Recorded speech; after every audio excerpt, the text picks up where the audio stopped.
केलं सुरू केलं.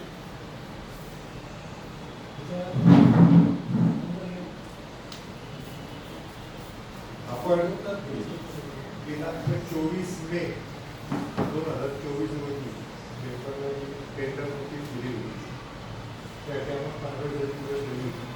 ती मुदत आज संपलेली. कालपर्यंत फक्त एकच टेंडर गेलं होतं आणि मग समजा आज टेंडर नसते गेले तर पुढं काय एक्सटेंड करायचं का किंवा मग गेले तर आपल्याला प्री बिड मीटिंग वगैरे घ्यायला लागणार आहे किंवा पुढचे काय स्टेप उचलायची त्याची आजची मीटिंग आपण कॉल केलेली. तर आज तुमच्या सगळ्यांना माहिती दिली लागतो की टोटल 8 टेंडर गेलेले आहेत. नाव वाचून दाखवतो.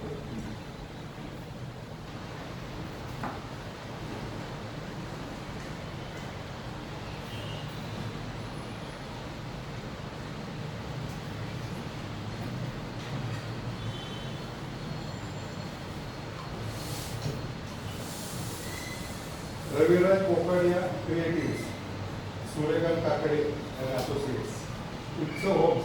उत्सव म्हणजे उत्सव नाही माहिती त्यांची दुसरी फॉर्म उत्सव होम्स प्लस विलास वाडेकर असं काहीतरी. नंतर मंत्रा गोखले, राहुल कन्स्ट्रक्शन, एका बिल्डकॉन आणि प्राईड पर्पल.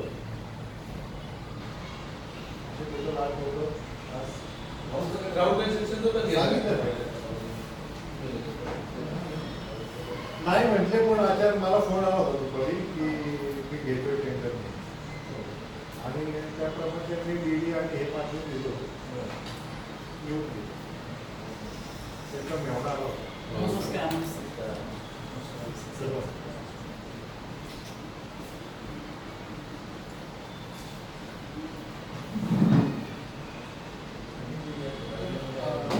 नाही आता पाईपलाईन करायचं जे आले ज्यांनी घेतलं त्यांची नावं सगळी माहिती प्रश्न तुम्हाला असणार आहे की आतापर्यंत म्हणजे 8 जे काही परचेस झालेले आहेत त्यांची एकंदर साधारण आपल्याला माहितीच आहे सगळं. तुम्हाला एकंदर या प्रोसेसचा tender selling point of view आतापर्यंत गेलेली आहे त्याच्यात तुम्ही समाधानकारक आहात म्हणजे ॲज अ कन्सल्टंट.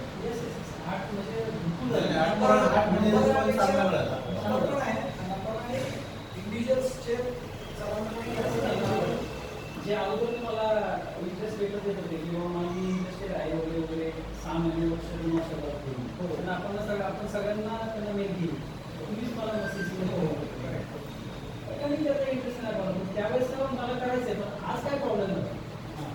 हवेत आपण मानणारे भरपूर असतात जे ॲक्च्युअल करणार असतात ते सगळे आले आपल्याला आणि 8ही वेल कॅपेबल आहे. ज्या काही सगळ्यांनी टर्म्स अँड कंडिशन वाचले आणि आपल्याला सही करून दिले स्टॅम्प मारून द्या म्हणजे ते मध्ये वेळ पडली तर त्यांची ती कॅपॅसिटी आहे म्हणूनच त्यांनी आणली. अदरवाईज ज्यांना नाही वाटलं ते पार्टिसिपेट करत काय असेल रिडेव्हलपमेंट काम केलं की कोणी या 8 मध्ये कारण गोखले मला माहिती आहे गोखले रिडेव्हलपमेंट अजून काम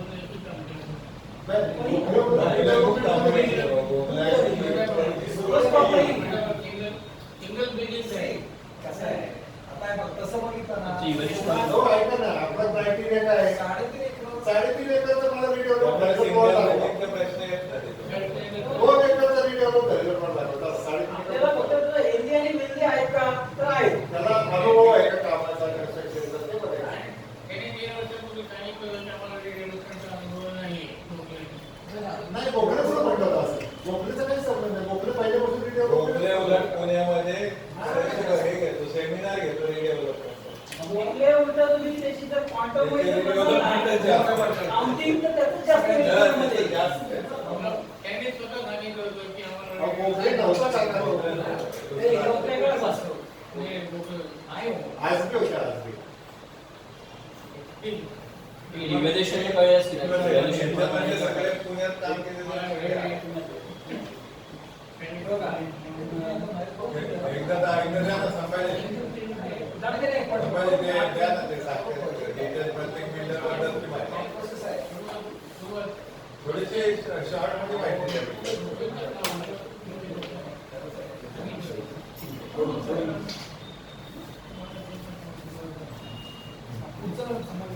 ते प्रत्येक ब्रीथ बघा हा रविनाथ गोपाडी जो आहे ना तो सांगला वेगवेगळ्या कोर्टाने वगैरे त्यांनी जे व्हिडिओ मांडलेले आहेत आणि आता त्यांनी लेटेस्ट मध्ये इथे घेतली गुरु गणेशला 411 रुपये तिथे घेतले आणि आपण 4-5 घेतले ते सांगते त्यांच्या मध्ये ते आलं होतं तेच का पेपरला ते 70% ते त्यांनी घेतले सूर्यकांत काकडे सगळ्यांना माहिती त्यांचं काय सांगितलं उत्सव होऊन शेजारचा म्हणा त्याच्यामध्ये जावडेकर पार्टनर आहे. विलास जावडेकर पार्टनर आहेत आणि त्यांनी मला सांगितलं काहीतरी 15 लाख बाळेवाडीचं चालू आहे. पण जावडेकर मोठ्या बिल्डर. बाळेवाडीला 15 लाख स्क्वेअर फूट ऑलरेडी एकाच साईडवर चालू मोठ्या आहे. बिल्डर. जावडेकर जावडेकर म्हणजे खूप मोठा बिल्डर. मला तर सगळ्यांना माहिती गोखले माहिती राऊत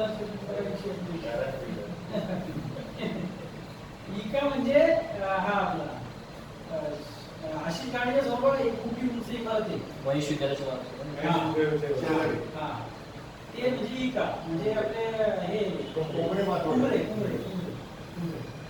आणि purple construction Bright Purple. Bright purple group आहे नाव आहे नाही पण कधी परिचय नाही आला पण कामं भरपूर आहेत साईडचं नाव काय जास्त आहे? हा? Pride purple. मानेला वगैरे काय चतुर्श्रेणी चौकात आपण तिथेच का? फार फेमस आहे हा. ते ऍक्सिस बँक होतं ना, ऍक्सिस बँक खाली आहे वरती आहे. त्यांनी सांगितलं की आपली पिंपरी चिंचवड 400 एकरमध्ये site चालू आहे. ते मोठे आहे. बांधकामाला मला वाटतं तुम्हाला- काही पहा तुमचं की, याला डेअरी पहा तिकडे जगता डेअरी जगताप डेअरी. हा, त्याच्यात तिथे एक प्राईड म्हणून नाही, त्याला, प्राईड पर्पल आलं म्हणून प्राईड म्हणजे आधी होते हा. की मुलाला वरती किती बघा ती 100 टाउन बापू. 180 ते नाही दोन ते प्राईड पर्पल हे खाली कंसात लिहितात आणि वरचं नाव वेगळं आहे. पर्पल कन्स्ट्रक्शन पर्पल प्राईड आणि पर्पल असा system. आता ब्रोशर घेतलेलं का नाही? ते- ते काय त्यामुळं 400 एकर पिंपरी चिंचवड नाही जात त्यांनी त्याची याला जाते चरवलीला हिंजवडीला त्यांचे 3-4 स्पॉट असतात. चरवलीला ना नाही, हिंजवडी मारुती रोडला 3-4 आहेत. हिंजवडी मारुती ते भरपूर आहेत. ऑनलाईनचं वेबसाईट प्राईड सिटी म्हणून त्याची मोठी चरवली आळंदीला असते चरवणीमध्ये जे आहे ना ते आळंदी पिंपरी चिंचवड जाते. असंच ना ती त्यामुळे त्यांनी सांगितलं ती 400 एकर ती मोठी आहे प्राईड. प्राईड सिटी बरोबर तर 8 बिल्डर जे आहेत ते कॅपेबल आहेत त्याचा 8 युनिट करू शकतात अडचण काही नाही.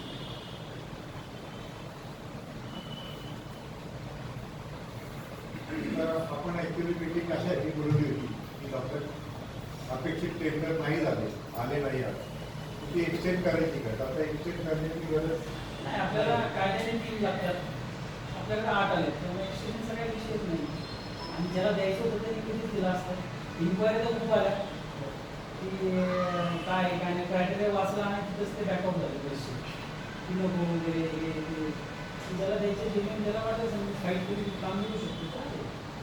ती पण माहिती आहे. पेक्षा कमी जर केलं तर आपल्याला आता द्यायची गरज नाही. आठ केलं तरी ती पण माहिती आहे. ती माहिती आहे.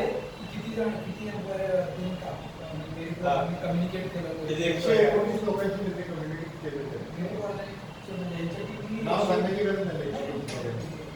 मुंबईवाल्यांनाही आपण कॉन्टॅक्ट केला दोस्ती कुठे ठाण्याचा मोठा त्यांचाही त्यांच्याशी कॉन्टॅक्टमध्ये होतो त्यांना माहिती प्रोव्हाइड केली पण ते म्हणते आम्हाला फिजिकल होत नाही त्यांची वेगळी रीत असतात मुंबई सॉल्व वगैरे म्हणजे त्यांना फिजिकल होतच नाही पुण्याकडे किंवा त्याचं नाही म्हटलं त्यानंतर रुनवाल त्याच्याशी आम्ही कॉन्टॅक्ट केली त्यालाही पाठवलं माहिती आणि आपण क्रीडाला पत्र दिलं ना. क्रेडाईला पत्र क्रीडाला दिलं. पत्र दिलं. आपण ज्या दिवशी पेपरला जाहिरात केली एका एजंटच्या हातात गेली की त्या कामामध्ये होतच काय त्याचं आता फेअर कॉम्पिटिशन असण्यासाठी बिल्डर सांगितलं. हो, बिलकुल, बिलकुल. असं कोण नाही की मला ती काहीतरी आला नामांकित नाव बिल्डर आहे. आणि आपण मेन म्हणजे त्याला क्रायटेरिया शेअर असं असं द्यायचं. अडचण काय आली? एक्सेल आपण एवढ्या जणांना हे केलं, कुठल्या क्रायटेरियाला अडचण आली? म्हणजे काय अडचण प्रॉब्लेम? त्यांचं आलं की 50 कोटी तुम्ही काय करायचं सांगताय, 125 कोटी इन्व्हेस्ट करा सांगताय आणि 6 कोटीची EMD मागताय वगैरे. मग तुम्हाला 600 कोटीचा पैसा आहे तर आता येऊ शकत नाही. तुम्ही कुठल्या अँगलने विचार करताय किंवा काय करताय? ते तुम्हाला नाही पाहिजे पाहिजे तर महिना तुम्ही रिटर्न नाही मिळणार आहे. तर असं काय नुकसान होते? असे कुठले मोठे वेल नोन नाव की त्या क्रायटेरियावर रिटर्न घेऊ थोडंसं अंदाज कुठून म्हणून विचारत रांजेकर असेल, रांजेकर बऱ्याच प्रयत्न करतो. धनकोडे वगैरे ते पण आलं त्याचं 2-3 तेवढे तुम्ही नाही वगैरे लाईट नाव कोणत्या पार्टी जातात? हसबेंड नाही. आज नाही तर नाही. कोणत्या पार्टीशी कॉन्टॅक्ट जातात? नाही. नाही हसबेंडला आपण कळवलं एजंट गेले होते सगळ्यांकडे. नाही. लोक आहेत ना, सगळीकडे बघतो. हसबेंडला आपण कळवलं होतं. तर आपण मेल थ्रू हे सगळे जे रेप्युटेड आहेत, 30 जणांना मेल केलं, 30 डेव्हलपर्सना मेल केलं. आणि अशा ह्याच्यामध्ये मोठ्या कॉन्ट्रॅक्टमध्ये फार येत नाही. सिलेक्टेड होते. आणि त्याच्यात आपल्याला 8 म्हणजे चांगला स्कोर झाला. आज एक शेवटचं टेंडर घ्यायला प्राईडवाले आले होते. त्यांचा माणूस आला होता. त्यांनी त्यांचे चेअरमन बरोबर ग्रुपचे माझं बोलणं करून दिलं. त्यांचा एक प्रश्न होता, म्हणजे सर आम्ही 6 कोटी रुपये EMD नाही 6 आणि 15 कोटी रुपये द्यायला EMD तयार आहे. तुम्ही त्याचा इंटरेस्ट द्यायला तर उशीर लागला. सिलेक्ट झालो तर मला व्याज नको, सिलेक्ट नाही झालं तर व्याज देणार का ते? ती काय EMD ठेवणार EMD देणार 6 कोटी रुपये. मी तानाजी होता, तानाजी समोर मी बोललो स्पीकरवर फोन होता, किती बोलत होतो. आपण काय करतो? नाही त्यांना म्हटलं की त्याचा येणार नाही, कारण का ऑलरेडी 7 टेंडर गेले, 7 पैकी एकाने असं काय व्याजाची मागणी केली नाही आणि तुम्हाला द्यायचं असेल तर काय म्हटलं, नाही तर म्हटलं आम्ही ते काय मी ठरवू शकत नाही, मी चेअरमन असतो. नाही, व्याज देऊ शकतच नाही. नाही त्यांनी मला विचारलं ना तुम्ही परत करणार का? म्हटलं ह्याचा डिसिजन मी नाही घेऊ शकत, जनरल बॉडी घेऊ शकते डिसिजन. आणि जनरल बॉडी नाही पूर्ण मी काय बोलतो ते ऐकून घ्या. ते होऊ शकत नाही काय, तर तुमचा विषय की टेंडर भरायचं, घेऊन जायचं का नाही घेऊन जायचं. पण आता 11th आवरला असं काय होऊ शकत नाही. तुम्ही तर 8-15 दिवस आधी कॉल केले भेटला असतात किंवा माझी ही शंका आहे किंवा हे आहे, तर आपण एक मीटिंग कॉल करून त्याच्यावर निर्णय घेऊ शकलो असेल काय करता येते केसमध्ये. आता हे लास्ट आहे की त्यांनी मला एवढं विचारलं की तुम्ही एक्सचेंज करणार आहे टाईम पिरियड, टेंडर घेऊन जायचं एक्सचेंज काय म्हणजे काय चांगली वेळ शेवटची 10 मिनिटं राहिली. मग ते म्हणजे ठीक आहे मी घेऊन जातो आणि तुम्हाला एक पत्र देतो किंवा उशीर लागला तर तुम्हाला जमलं तर त्या EMD वरचं व्याज द्या म्हणून विनंती करणार आहे. शेवटी स्वीकारायचं का नाकारायचं ते EMD वरचं व्याज हा तुमचा विषय. तुम्ही त्यांना एवढंही बोललो की आम्ही जेव्हा प्रीपीट घेऊ तेव्हा तुम्ही तुमचं म्हणणं मांडा आणि त्याप्रमाणे काय असेल ते सगळे मिळून डिसिजन घेतील. बरोबर ना? तर मग पॉईंट असा आहे की ऍक्च्युली जर काय लिमिट आता जसं आपण आधी पहिल्यांदा चर्चा काय केली की विकत किती लोकांनी घेतलेलं आणि ते हेल्दी आहेत का, तेव्हा त्यांना जे काय कॉम्पिटिटिव्ह आणि राईट टार्गेटेड ऑडियन्स तिथं आला हे दिसतंय, त्यामुळे डिलिव्हरी करायला त्याचं काय म्हणजे माझा अनुभव असेल की माझ्या एका सोसायटीत आहे ना गेले 1 वर्षभर पैसे अडकले. म्हणून मी तुम्हाला विचारतोय तुम्ही ह्या 6 महिन्याचा पिरियड टाकलेला आहे, 6 महिने प्लस झाले तर तुम्ही मला व्याज देणार का सगळं? 6 महिने प्लस 6 महिने प्लस जर झालं त्याच्यावरती विचार करण्यास हरकत नाही. बस 6 महिन्यापेक्षा जास्त जर झालं तर आपल्याला एवढा 2 ट्रेड लागेल नाही आलो तुमच्या क्रायटेरियामध्ये पोहोचलो काय? तुम्ही ते 2 महिने ते 6 महिने टाकले क्रायटेरियात पोहोचलो नाही तर मला त्याच्यावर वेळ घ्यायला ते नाही. त्यांच्या मी दोन्हीला नाही म्हणून उत्तर दिलेले. पण म्हटलं एक काम करा सर की 6 महिने तर लागू शकत नाही. त्यांना अनुभव आलेला असेल काय असतं, एवढी मोठी सोसायटी असते कोणतरी अपिलात जातं आणि म्हटलं प्रोजेक्ट न करतो कोणत्याही 100% 50% विषयात अशा अडचणी येतात. 50% विषय 6 कोटी म्हणजे मोठा मोठ आहे. मोठी आहे ना. ते म्हणजे आम्हाला ते मंत्रालयात कोण 6 कोटी नाही 1 कोटी म्हणतो. हा म्हटलं 1 कोटी केलं सर लाईन लागली इथं आणि कोणतरी लोकांना असं करू आणि हे नसतं ठेवलं समजा आपण इव्हिनिंग असं 1 लाख किती असतं 50 मिनिट राहिला हो, बरोबर. आपल्याला कामाला लागलं असतं 2 महिने कारण नसताना आणि मग ते ऑफर काहीच्या काही साडे भावाने ते आले असं काही सगळं हे झालं असं पण आता जे आले अभ्यासपूर्वक आले करायची त्यांच्याकडे कॅपॅसिटी देऊ शकतात ते चालेल. आपल्याला काय टेक्नॉलॉजी इंटरेस्ट नाहीची 8 पैकी कोणतं एकच करणार आहे आणि सगळं काय करतात.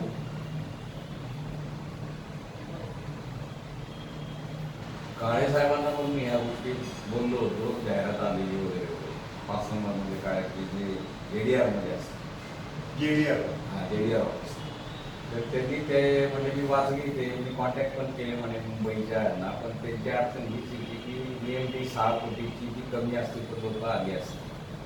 म्हणजे ते ठरले ते ठरले असं मी त्यांना सांगितलं आणि शेवटची तारीख मला विचारली तर म्हटलं आजची शेवटची तारीख आहे ती वाढवता येईल का. म्हटलं त्याच्यासाठी मिटिंग आहे तुम्ही उद्याच्याला या इथं मिटिंगला, म्हणजे कालच बोलणं झालं ते काय आलेलं दिसत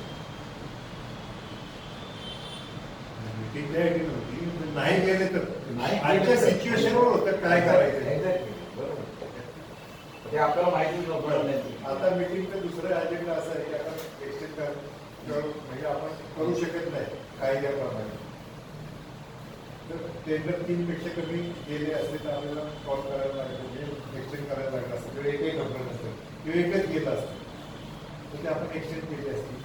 तर आता दुसरा विषय की आपण कळवल्याप्रमाणे प्रीबिड मिटिंग घ्यायची. ती प्रीबिड मिटिंगची तारीख काय असावी, वेळ काय असावी आणि कशा पद्धतीने म्हणजे एकत्र घ्यायची का सेपरेट घ्यायची सगळ्यांची निर्णय घ्या. टेंडर जर गेले ना एकत्र मिटिंग घेऊ नये आणि एका बिल्डरचं दुसऱ्या बिल्डरचं माहिती होऊ नये की टेंडर कोणी घेतलं. तसंच करायचं. तसं जर एकत्र जर झाली कोणी एक जर तासाच्या tender slot ने जर आपण त्यांना बोलूया. आता 2 दिवस बोलूया. आजच्या उद्याच्या असं करूया. एक दुसऱ्याला काय म्हणते 8 जण एकत्र बसले ते बाहेर जाऊन चर्चा करणार आणि त्यांच्यात काहीतरी 60 काही होऊ नाही, शकतं. 60 लोक होऊन ते एकत्र करून तरी एक होऊ शकतं. हा. वनडेमध्ये संपत येईल असं तर बघ, स्लॉट मध्ये वनडेमध्ये संपत. काय कसं एक- तास भर वेळ दिला आपण सकाळपासून सेशन केला रात्र दिली मी काय करून जातो. कोणतं शहर आणि आपली पण लोक लागतात नाही, नाही, तुम्हाला ह्याला काय काय अपेक्षित आहे, प्रीबिडला काय काय अपेक्षित आहे? प्रीबिडला आपण त्यांना वेळ द्यावा लागेल, त्यांना तयारी करावी लागेल. म्हणून 8 दिवस सांगतो ना मी. प्रीबिड 8 दिवस आधी खूप झाले. एक 8 दिवस आधी तुमच्या ओपनिंगच्या 8 दिवस आधी. एक मिनिट रिबीडचं ऑब्जेक्टिव्ह असा आहे की ते टेंडरचा अभ्यास करून टेंडर भरत असताना आता आपण या टेंडरच्या प्रोसेस बाबा गेले 6 महिने काम करून बाकी प्रत्येक मिटिंगमध्ये नवीन नवीन पॉईंट आपण चर्चा केली डिस्कस केली. त्यांच्यामुळे डॉक्युमेंट पहिल्यांदा पडलं आणि त्यांना ते फायनान्शियली बिडिंग करायचं टेक्निकली बिडिंग करायचं. त्यामुळे त्यांची जी बिडिंग जी आहे ती त्याची लाईन बाय लाईन अभ्यास करते. त्याच्यातल्या त्यांच्या ज्या काही क्वेरीज आहेत त्या क्वेरीज काढते. त्याच्यानुसार काही ओपन एंडेड असेल तर त्याला ते क्लोज करतात. त्यामुळे प्रीबिड ही काय नुसती घ्यायचा टिकमार्कचा विषय नाही, त्यांच्या दृष्टीनं फार महत्त्वाचा विषय. किंवा एखादं त्यातलं वाक्यरचना अशी आहे की त्याच्यातनं पूर्ण अर्थ बाहेर पडत नाही आहे तर ते म्हणणार की मग या रिस्क आहे याच्यामध्ये. मग आम्ही कोट करताना खाली कोट केलं तर काय होईल, वर कोट केलं तर काय होईल, हे बारकाईनं आपण समजून घेतलं पाहिजे. त्यामुळं माझं मत असं आहे की प्रीबिडला पार्टीजला इन्व्हॉल्व होत असताना त्यांना जो काय वेळ द्यावा लागेल तो देणं हे योग्य गोष्ट राहील. ओके, आता हे टोटल आपण दिलेल्या पिरियडमध्ये एक्झॅक्ट कुठल्या स्टेजपर्यंत गेल्यानंतर ते प्रश्न वाचून घेऊन येतील. मग म्हणजे माझा अंडरस्टँडिंग असं आहे की आता डॉक्युमेंट त्यांच्या हातात आलं, त्यांची टीम त्याचा कॉन्ट्रॅक्ट टीम अभ्यास करायला लागेल. अभ्यास करायला त्यांना काय आठवडा 2 आठवडे जे काय असतील ते घेऊन त्यांचे बिडिंगचे सगळे पॉईंट्स सगळे लिहून काढतील आणि त्यांना त्याचबरोबर त्यांना जे कोट करायचं त्यांचा अभ्यास चालू. ते करत असताना जर त्यांच्या शंका असतील तर त्या शंका सगळ्या निरसन करण्यासाठी तुमच्याकडे येतात. तर तो पिरियड जो आहे तो मीटिंग मेन इश्यू असा असतो की ती मीटिंग कॉमन झाली पाहिजे, सेपरेट होणार नाही. Common at a time 3-4 5-6 group जे आहेत ते ग्रुप एका ठिकाणी जातील. एक तुम्हाला प्रश्न विचारतील, एक तुम्ही लिहून घ्यायची, तुम्हाला उत्तर देता आलं तर लगेच उत्तर ठीक आहे. त्याच्यात अजून 3 दिवसांनी मीटिंग कॅल्क्युलेशन मीटिंग बोलवायची आणि प्रत्येकाला सेम उत्तर ॲट ए टाईम द्यायला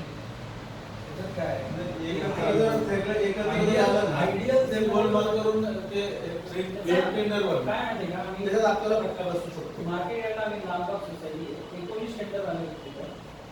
तिथं आम्ही एकत्रच एक हॉटेल बुक केलं, तुम्ही घेतली. सगळे जे 19 बिल्डर होते आणि त्याचे आर्किटेक्ट आणि ते सगळे आले, मग ते काय झाले, ते हवी व्हायला लागले सोसायटीमध्ये. आणि मग सगळे चेअरमन इकडं सेक्रेटरी तिकडं ते तिकडनं हे करायला लागले, फायर करायला लागले, काय नाही एकत्र झाले ना. मग लिगल चॅलेंजेस आहेत. मग लिगल चॅलेंजेस म्हणजे तो आमचा काय, आम्ही कन्स्ट्रक्शन करायला, आम्ही लिगल चॅलेंजेस पाहणारच नाही. मग त्याला काहीतरी ठरवून घ्या की काय लिगल, 1, 2 किती हँडल करायचे आम्ही. तुम्ही ओपनली सांगा लिगल चॅलेंजेस तुम्ही करायचे. म्हणजे तुम्ही काय करताय, प्रोत्साहित करताय सोसायटीच्या मेंबरला की नका खाली करू, बिल्डर बघणार आहे. असे भरपूर प्रश्न असतात. नाला गार्डन असतं, कुठं काय असतं, कुठं काय असतं, मग ते त्याच्यावरती फार डिपेंड होतो.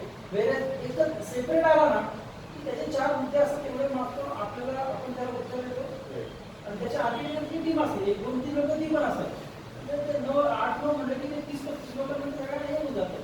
आपल्याला अल्टिमेटली ऍड्रेस करायचंय, कारण आपण वेगळं ते जागेवर म्हणून ऍड्रेस केलं आणि दुसरा त्यांचं आहेच की एकत्र त्यांना आता नकोच झालं. एकत्र येऊच नाही त्यांनी. मी- उलट आपल्याकडनं सुद्धा नाव ओपन होऊ नये.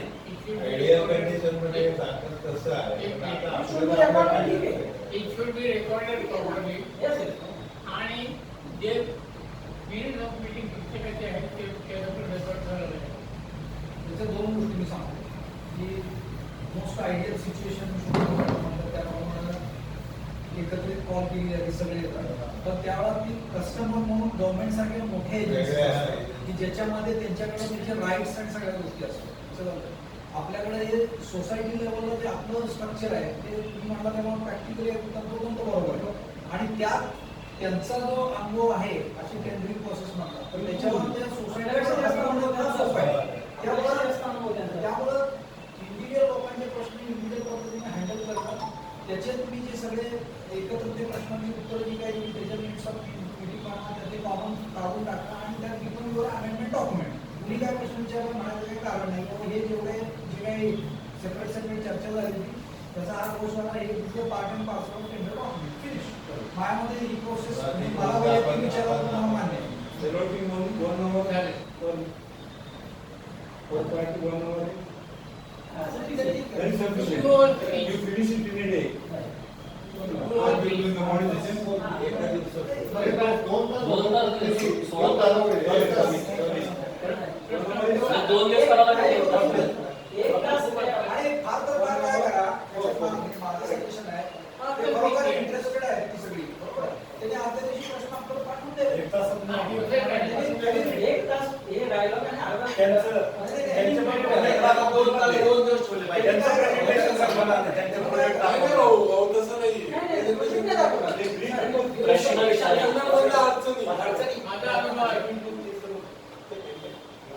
आपण काय करायला सांगतो तुम्हाला की आपण हा प्रोजेक्ट संदर्भात बेसिक माहिती त्यांना सांगा, काय कॅम्पस आहे, कशासाठी वगैरे वगैरे ही आपण त्यांना अगोदर मेल करणार आहे की या प्रिव्ह्यू डे तुम्ही टेंडर वाचून या, तुमच्या अडचणी नोट करून घेऊन या. माझं फक्त सजेशन काय सांगतो तुम्हाला की हे 1 तासाचा किंवा तो पिरियड इफेक्टिव्ह होण्यासाठी त्यांचा अभ्यास तर आहे. त्यांच्या ज्या प्रश्न जे आहेत ना ते प्रश्न तरी एक दोन ॲडव्हान्समध्ये आपल्याला कारण अचानकपणे एखादा प्रश्न आला आणि आपल्याला आपली डॉक्युमेंट आपण जर गोळा करून आपला उत्तर तयार नसेल तर वेळ होईल की तुम्हाला जर काही परीक्षा असेल रायटिंग मध्ये सॉरी तुमच्याकडे त्याचे प्रश्न येऊ दे त्याचा आपण अभ्यास करूया म्हणजे त्यांना उत्तर द्यावं आणि प्लस तुम्ही म्हणता तसं एक ओव्हरऑल ब्रीफिंग देणं काय आणि तेवढं त्यांचं लेखी आहे. लेखी आहे. की त्यांनी काय ऍड्रेस त्यांनी काय विचारले त्याच्यावर आपण उत्तर काय दिलं. फक्त हे सर्क्युलेट करू नका. सर्क्युलेट करा. तुम्ही जसं आता लिगल चॅलेंजेस तो म्हणला तसं जर आता एक मुद्दा जर आला तर मग आपला काय स्टँड असणार? आपण जे लिगल चॅलेंजेस आहेत ना ते ऑफ द रेकॉर्ड त्यांच्याशी चर्चा करतो. रायटिंगमध्ये सुद्धा ज्या काही भेटायला आपण आपल्या स्थान राहायचे की सगळे तुम्ही हँडल करायचे का सगळे जर म्हणायला लागले की नाही मिळत मग काय ते म्हणणार की नाही आम्ही आमचं काम करणार तुम्ही कुठे असं ते पाहिजे. पण आपण ते रेकॉर्डवरती ना आता सांगायचं की हे लिगल चॅलेंज ऍक्सेप्ट तुम्हाला करावं असं काय हे नाही तोपर्यंत झाले तिच्यावर तो वेदन घेऊ ते आपण हां एंटायर प्रोजेक्ट बाबत आपण डिस्कशन करणार शेवटी हा मुद्दा घ्या. जी काही केसेस असतील किंवा काय असेल याचं काय वेगवेगळे जाऊया त्यांना सगळं हे करूया. पिरियड किती दिला पाहिजे असं तुमचं 8 दिवस complete झाले. आता हा state टेंडरच्या आज अगोदर आहे ना, टेंडरच्या अगोदर 8 दिवस पाहिजे. त्याचं वाचन पण झालं पाहिजे. आज संपलंय ना 8 दिवसामध्ये ते एकदाच असतं की 2-3 तासात ते सगळे त्याचे पॉईंट्स हायलाइटेड आहेत ते तेवढं त्यांच्यासाठी महत्वाचं आहे. बाकीचं काय विचारत नाहीत ते मेन ह्याच्या संदर्भातच प्रत्येक अपार्टमेंटचं काय फलनाचं काय याचं काय या संदर्भात ते जरा अभ्यास करत म्हणून आपण सगळ्याला अभ्यास करून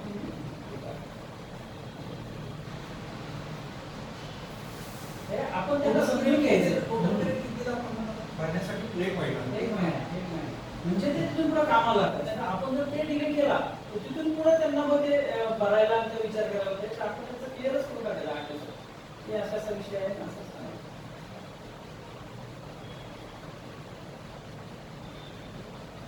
8 दिवस कमी नाही ना वाटत?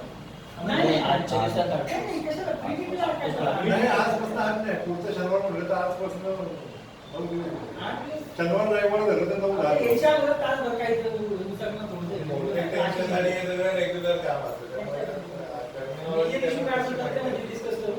Otherwise ठीक आहे. त्यांच्या मराठी माहिती पुस्तक ते आल्यावरती विचारणार बँक गॅरंटीमध्ये काय रिलीफ मिळेल का EMD मध्ये काय रिलीफ मिळेल का असे त्यांचे प्रश्न जास्त असतात. बाकी आपल्याकडे कसं लिगल त्यामध्ये असंच काय नाही की प्रॉपर्टी कार्ड बनवायचे फलाने जे चुकले ते चुकले असं मेजर आलं काही या पद्धतीने ठराव पास करावा मला वाटतं. जे डिस्कशन झालं ते. पुढच्या हे नाही तारीख वेळ आणि ठिकाण तिन्ही गोष्टी आपल्याला ठरवायला लागतात. पण वेळ ते सांगा तर मॅच झाली पाहिजे एक मला ते एवढं ठिकाण काय सांगतात? ठिकाण हेच राहतं. एकेकालाच घ्यायचं ना आपल्याला. ठिकाण हेच. एकेकालाच घ्यायचं ना. आपण ठरवलं पाहिजे आपण हे म्हणते कुठेही ठरवा. एक जर घ्यायचं जर म्हटलं ना, तर इथे सुद्धा चालते की? हो. नाही, इथं एक जण 2 जण सुद्धा होत नाही नाही, एकाला एकच वेळ घाला. परंतु ते इथं बरोबर आहे. त्यांचे 5 लोक येणार, वकील येणार, आर्किटेक्ट येणार आणि आणि आपले आले येणार एवढे आणि आपले 4-5 लोक असणार. नाही एवढेच हा बोलू सगळ्यांना पण ते बघायला लागतं.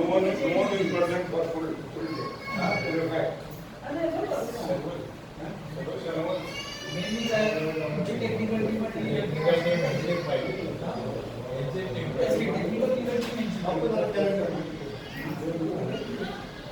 15 तारीख पुढचं शनिवार ते 8 दिवस नको मला वाटतं थोडी वाढून द्या. काय होतं गोळी वाढून देतो 15 दिवसांनी आणि आता हातातली कामं संपून देतात टेंडरकडे लक्ष दिली.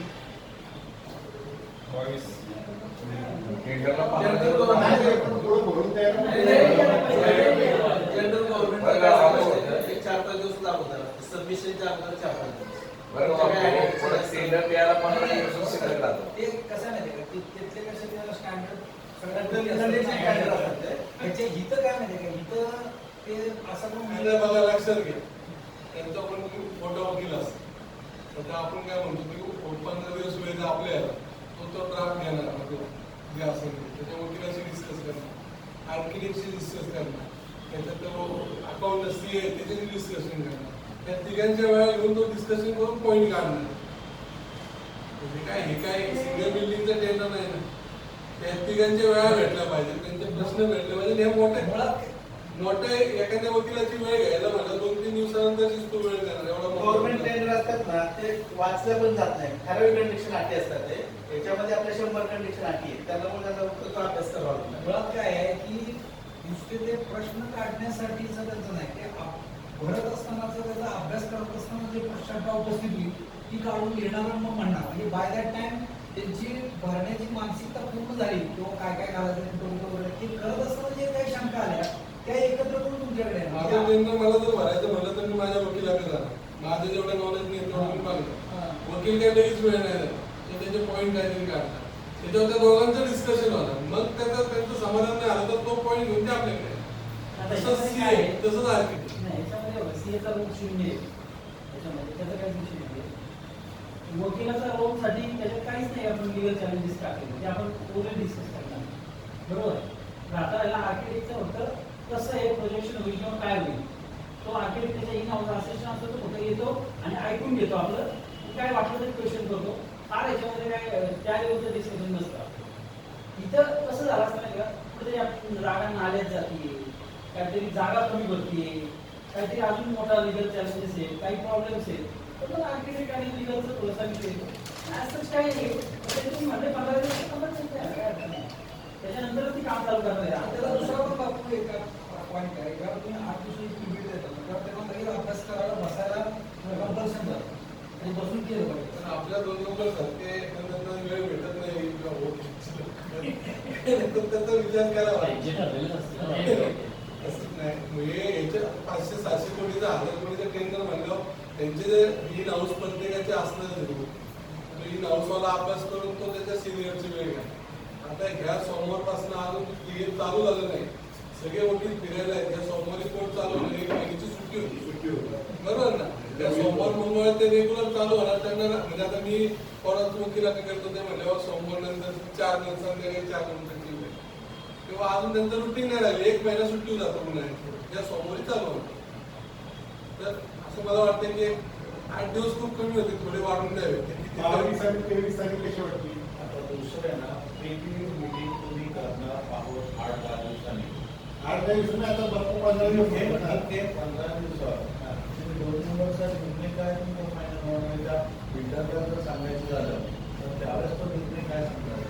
अरे आपण लीगल चॅलेंजमेंट टाकलेलं आहे ते. लीगल चॅलेंज मध्ये टाकलेलं आहे, मान्य आहे, परंतु समोरचा प्राईडवाल्याचा जो बिल्डर प्रश्न आहे ना, प्राईडवाल्याचा प्रश्न तो बरोबर आहे.